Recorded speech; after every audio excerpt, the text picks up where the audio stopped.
Julie is a talented art director, creative thinker, dedicated and driven. A lot of different New York agencies. Concentric was one of them. I've done some brands at Ogilvy that needed some like material design reels, or it's a great agency. There's a lot of talented people there. New York, I think, commands a lot of massive budget. I'm learning a ton on the LinkedIn post that everybody's so generous with their knowledge and their and their time to even create. So, I use Cast Magic, or I've used Cast Magic AI for sort of pulling out the content and the insights.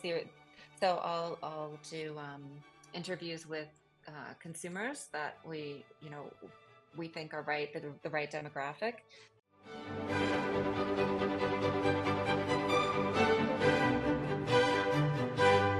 That was pretty awesome because, I get to see every once in a while I'm sure she's like insanely busy, like, everyone is, but every once in a while she'll throw in, a creative prompt or something. And they're so fun to see, and everybody's so different. But you're right, the detail orientedness of the prompts and how I learn off of the prompts hasn't been because of SREF maybe. And, everybody's kind of just like truncating their learning already, and then just like doubling or tripling on that.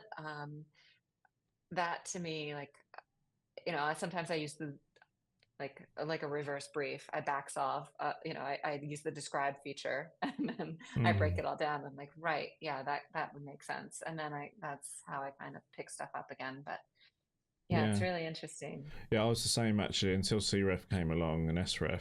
I just did Yeah. describe day in, day out, and then mix them up and see what you can get. But I found CREF is probably one of the most powerful commands that they have.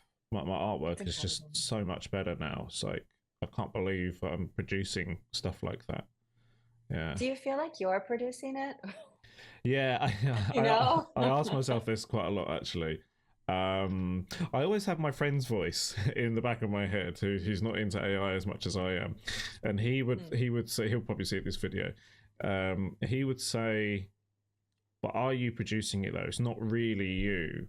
And my answer, even yesterday when I was thinking about this, was, "Well, someone's got to prompt it. It won't do it on its own, and someone's got to pick the final images that are the best ones." So it's a bit of both. Working with an AI really feels like you're working with another intelligence, because when it gives you back its variations, I feel like that's the collaboration that you would have got with another human. They would have said, "Oh, I went in this direction. What do you think of this? Or what do you think of these ones?" Right. And it was a strange feeling when I first started using Midjourney and ChatGPT, because it really felt like you were working with someone else. It didn't feel like a Photoshop or an Illustrator. With those programs, is mostly you. Okay, so can you talk about how you're using AI in your day-to-day work activities? Maybe some campaigns that you've worked on, that sort of thing. The most probably relevant experience that I've had with AI would be using it in social media campaigns. And I guess the challenge is I can't, like, some are in prototype and they haven't been released, and then others are healthcare, and you're not really allowed to, NDA wise, you can't really share everything. But from a sort of organizational aspect of the work, because I do work. I freelance, and I can jump in and out of projects, but I also kind of I can run like a campaign from the inception of concepting, and even doing insight research, doing SWOT analyses, having discussions with actual consumers that we're trying to target our ads for. All of these things, I'll use AI to help kind of organize that on the back end. So if it's just in maybe the social posts, and when they post and where they post, but also if I need to take transcripts that I've had, calls with customers on, and go through them all and kind of pick out specific insights, AI has been instrumental in making that happen extremely quickly, so that then I can go ahead and use those insights to inform the creative brief or the concept or the campaign that I'm working on. So So, that's probably the best example. what kind of insights are you getting that are most useful? What sort of things do you get? And A lot of how do you get the insights as well? I use Cast Magic, or I've used Cast Magic AI for sort of pulling out the content and the insights.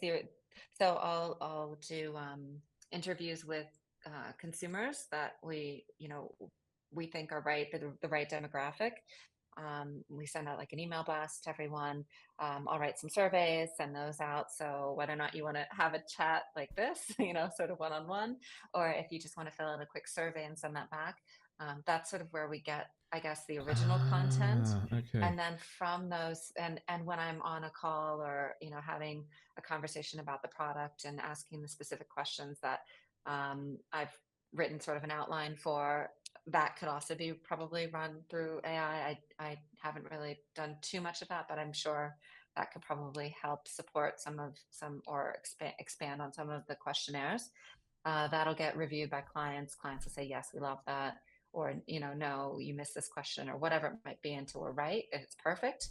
And then we'll go through the interview process, have the discussions. I'll pull the transcripts then from those calls.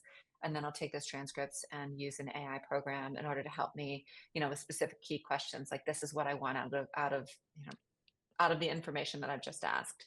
And the best part about that is you get language from your customers that you might not have used in your campaigns, but they become part of your creative brief that then help kind of have the same conversation with your customers that that they want, almost that they want to hear said back to them. Like, this is the benefit that I want out of your product.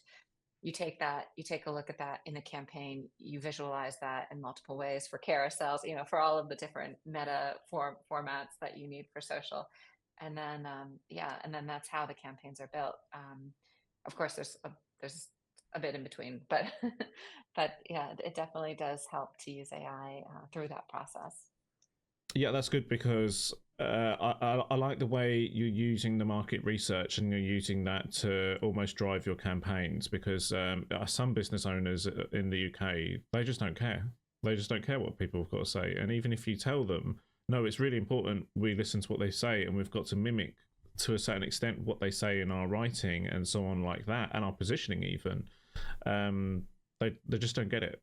Yeah, so that's great that you're using it like that. All right, I that's think great. too, like there's, Yeah. Okay, oh, go on. sorry. Yeah. I was just gonna say, I think too that there's a brand voice, of course, that that layer, that lens is what makes it unique to the campaign. But um, yeah, if you don't understand your customer and you're not pulling through language that your customer's using or expecting in your product, or wanting to talk more about, and especially in a social media campaign when you have the upfront awareness of the product, if the product's not out yet, or if there's like a bit of education that you need to provide, having those questions that everybody's asking and knowing what they want to hear about that product, you pull that through in the awareness portion of your social media campaign. And then you go to consideration, why am I buying this product over a competitor product? And some of the key, for me at least, in the comments and the discussions for the customer, for that specific product with that customer, they'll say, this is what matters to me and this is why I would buy a product. So you kind of infuse that into the consideration stage. And then the conversion, whether it be even a conversation around cost. And I'm absolutely not going to spend, I don't know, $200 on a toothbrush or whatever it might be. There's that sort of, you get a sense of around, yeah, a little bit of just an understanding around what your customers are looking for before you push your content live. And then that resonates. Or if that, like, for example, for that last step, if you add a discount, or if you're first, it's your first time for purchase, and there's always like a percentage off or whatever, that is at least resonating with a customer who has never experienced your product but is interested and might want more of that in the future. So there's all of these things that I think, for me, AI helps me consider, but also knowing the steps and the strategy along the way of how to build a campaign, and know what that looks like without using AI, and then implementing AI into those processes. Just, it's like, yeah, it's like having another brain in the room, and they're pulling from the entire internet. So, Mm, totally, so it totally. helps. Yeah. It's quite powerful. Thanks, James. Yeah. Yeah, Okay. that's great. Okay. Thank you, Julie, for coming on the show. I've learned a bunch about you and your thought processes, and yeah, it's been really interesting. Thank you. All AI mode content that you see on LinkedIn is also on our YouTube channel. You can scan the code on the screen.